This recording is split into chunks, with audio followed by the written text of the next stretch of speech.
In Chapter 10, we're going to be looking at victims of stalking. You probably have heard of stalking or are familiar with stalking.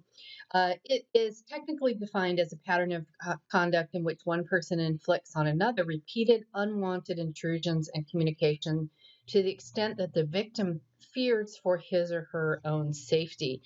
When we talk about stalking behaviors, here are some common ones: repeated telephone calls, letters, or emails, sending unwanted gifts, showing up uninvited, intercepting mail or email, following, watching, tracking, collecting photos or videos, and that would be, of course, without somebody's permission, contacting the victim's employer, colleagues, family members, friends, threatening harm to the victim, threatening victim's family, friends, pets, vandalizing the victim's car or property, assault, physical, sexual, or emotional assault, and kidnapping or hostage holding. When it comes to the scope of the problem, a national survey in 2010 reported that 1 in 7 women and 1 in 18 men had been stalked at some point. Now, stalking behaviors, the common ones that we talked about, do not include some of the more recent use of technology for stalking victims. So, of course, that can include things like email, text messages, following somebody on social media, stalking them through their social media, and that can be Facebook, Instagram, Snapchat, any of those, Twitter, any of those. Using GPS to locate somebody, using the geotags on people's photos that we post. I don't think that we're really cognizant of the amount of information that we give out, and certainly need to be very careful about with our social media and what kind of information that we share on social media. Now, continuing on the scope of the problem, the lifetime prevalence of stalking ranges from anywhere from 2 to 13% for males and 8 to 32% for females, just meaning that those are the number of people that are experiencing stalking at some point in their life.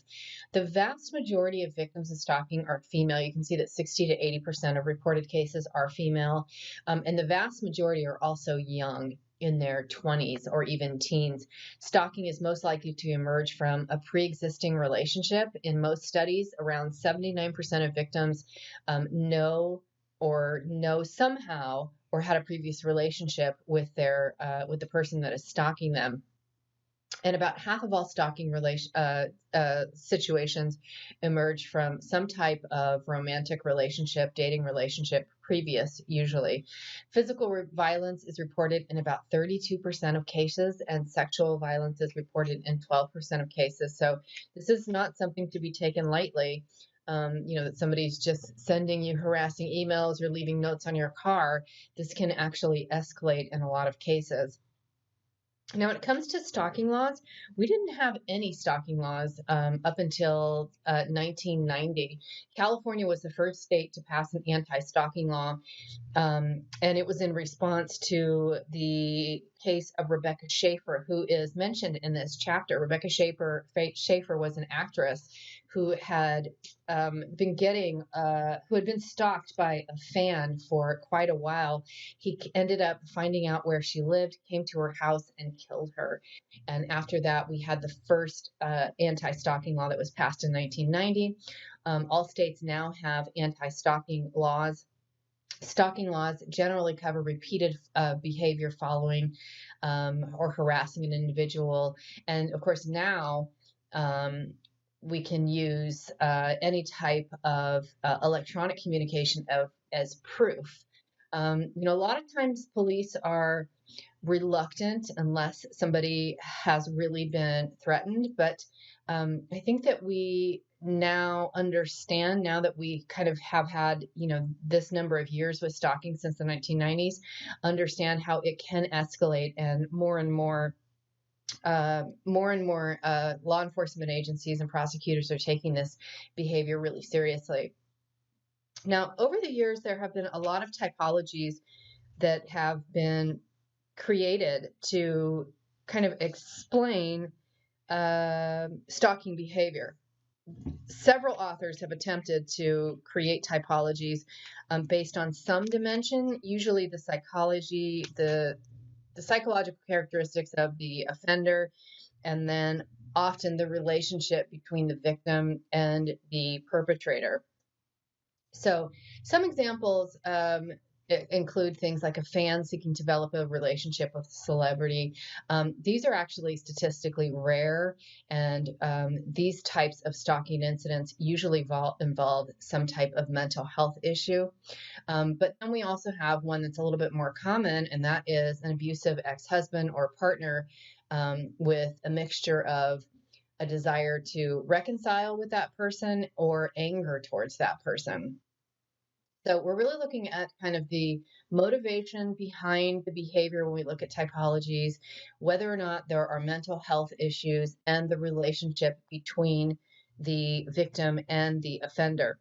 Now, one of the earlier typologies that was created by Zona Sharma Lane in 1993, and of course, this was right after we had the first anti-stalking law created, so we didn't have a lot of information. So this classification had three types of stalkers. The classic erotomania stalker, who is often a woman with a delusional belief that a powerful man is in love with her, like her doctor. The love obsessed stalker, who is delusionally focused on a famous person, an actor, a politician.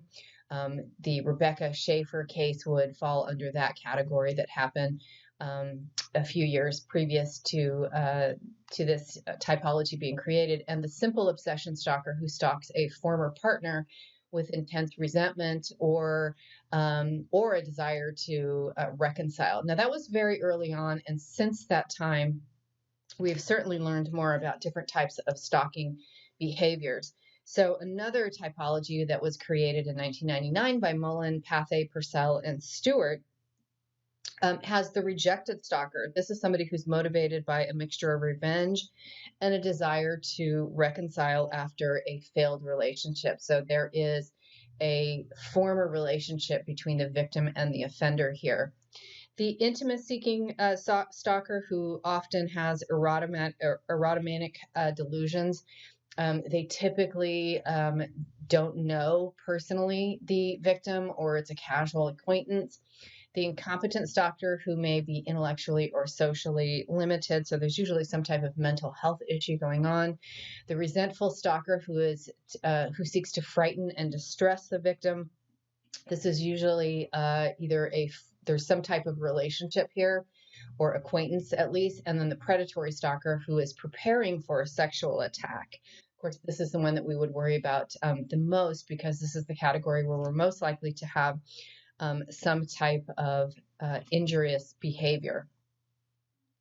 Now, when it comes to celebrity stalkers, the vast majority of people who engage in stalking celebrities do have mental health issues. I did mention the Rebecca Schaefer case, which happened in 1989, and there have been David Letterman had a case, Catherine Zeta-Jones had a case. There's been a lot of cases where celebrities have been stalked.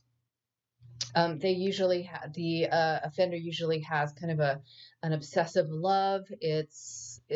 They have a mental health issue that's going on that kind of results in these delusional ideas and beliefs that there is a relationship that exists. They can sometimes have a rage and anger towards the celebrity because they feel like they have been rejected. In Rebecca's Schaefer case, there was definitely some rage in that case, in that the perpetrator ended up killing Rebecca. Erotomanic stalkers, they again have a delusional kind of idea about a relationship that exists between them and the victim. It's really only in their head.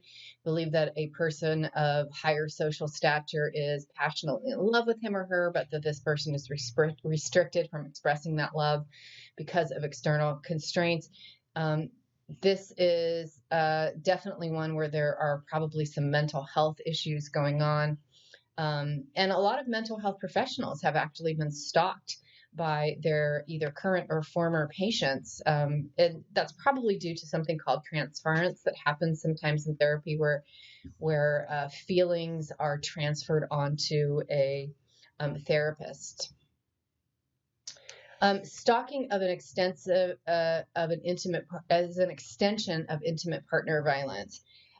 This is one of the most common categories for stalking. About 75 to 80% of all stalking cases involve some type of former intimate relationship, whether that is a marriage or just dating somebody, and it doesn't matter if you are heterosexual or homosexual, it's just having some type of previous relationship. So a lot of victims of intimate partner violence, which we talked about in the last chapter, who leave their partner, end up being stalked by that partner.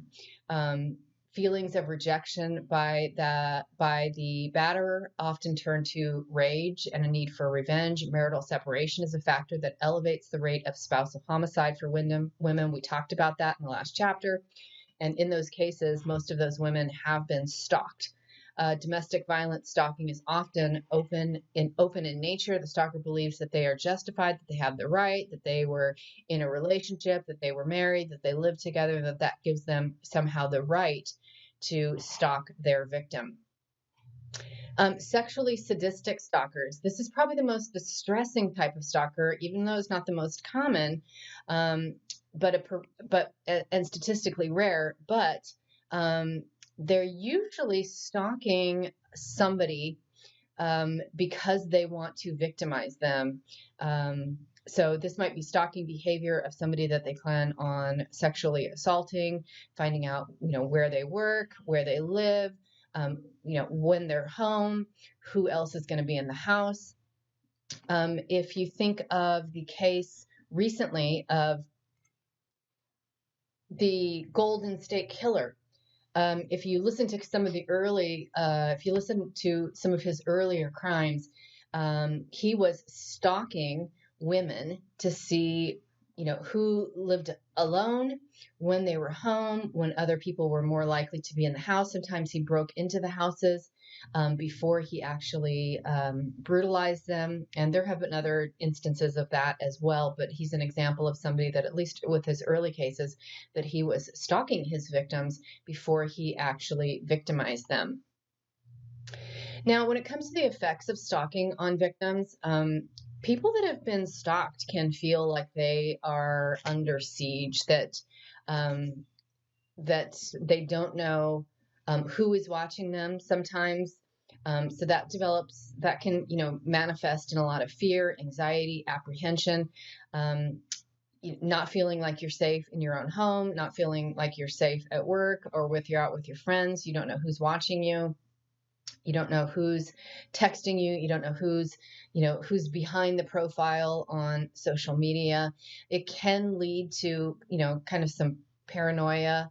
A lot of victims, feel like they have to, delete their social media. They have to move. They have to change jobs. In, some cases, people move out of state. They change their hair color. It can lead to things like depression, anger, helplessness. Occasionally leading to suicidal behavior, even PTSD. We talked about PTSD, an anxiety disorder that leads to increased startle response, increased arousal, intrusive thoughts, avoidance symptoms, difficulty with relationships, difficulty with work, disruption in your social patterns, your relationships, your dating relationships. It's really scary, and especially if you feel like you're not able to get the interventions from the criminal justice system, or if it's a stranger, to kind of figure out who it is. So safety strategies for victims. First of all, we just talked about, things like social media. Be very careful on social media. Oftentimes we post, that we are out at a restaurant, we check in at certain places. If somebody wants to, they can go on your, page and see exactly where you are at any given time. I have seen friends post online that their husband is going out of town for a week, going to be alone for a week. I've seen people check in. I've seen people post when they're on vacation. Be very careful about that, and also be very careful with your privacy settings on who can actually see the information on your page, and be careful about who you accept as a friend on those pages as well. Definitely need to accept responsibility for your own safety. If you feel like you are being stalked, take all of those steps we talked about with social media, block phone numbers, report it to the police, develop surveillance strategies, change the locks on your home. There are a lot of alarm companies now that have not only alarms and panic buttons, but cameras as well. And you can, utilize your telephone to look at the cameras. So there's a lot of surveillance strategies that we can do ourselves, and a lot of steps that we can take to protect our own safety and our own privacy. Enlist the assistance of others. Tell your friends, tell your family members, and tell the police if you feel like you are being stalked. I talked about increasing security for your home.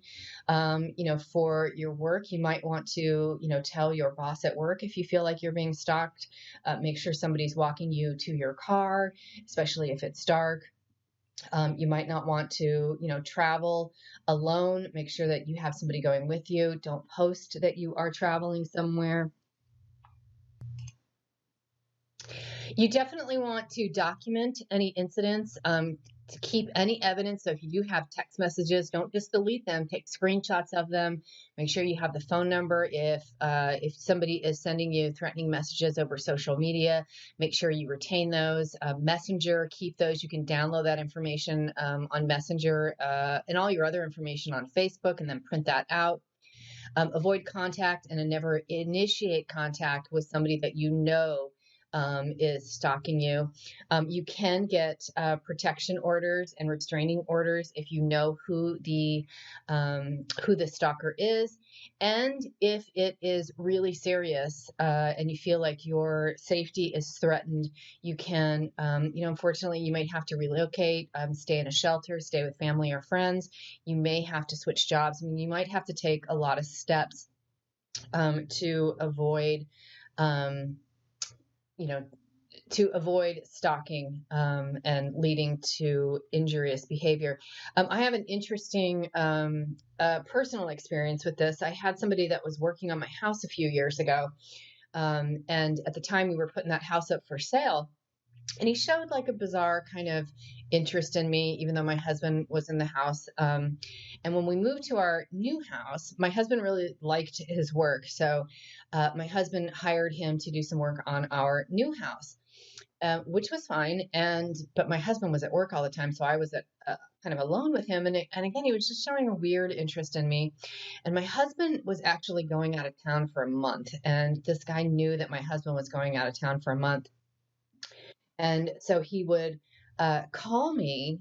And so I eventually just stopped answering the phone and, didn't think too much about it. And then one day I got a call, and again, he knew my husband was out of town. I got a call from a number that was blocked, and my dad happened to be in the hospital, so I went ahead and answered it, and it was him. And he told me to go out in front of my house, and he was in front of my house.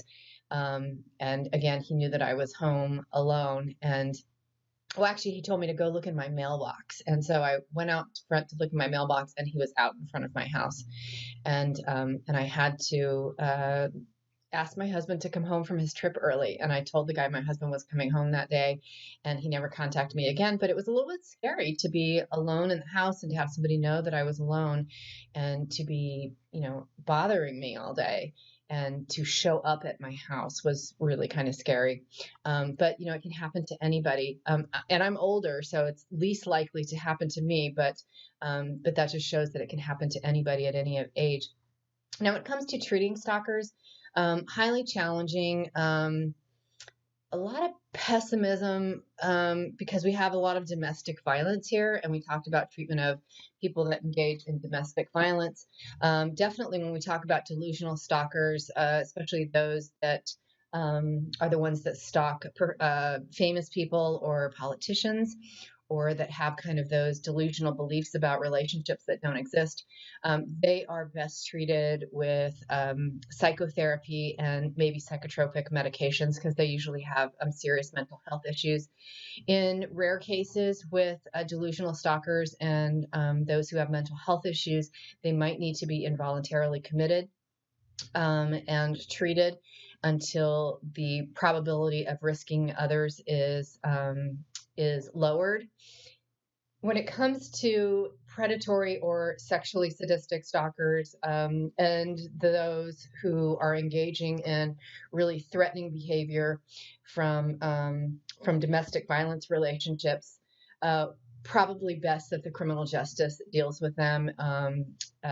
And maybe some cognitive behavioral therapy, but really getting those protection orders in place, the criminal justice system taking the behavior seriously and prosecuting those cases is the best that we can do, probably, and then help the victim kind of make changes necessary so that if that person gets out of jail or prison, that they can't find them when they get out. All right, if you have any questions about anything in this chapter, let me know. Otherwise, have a great day.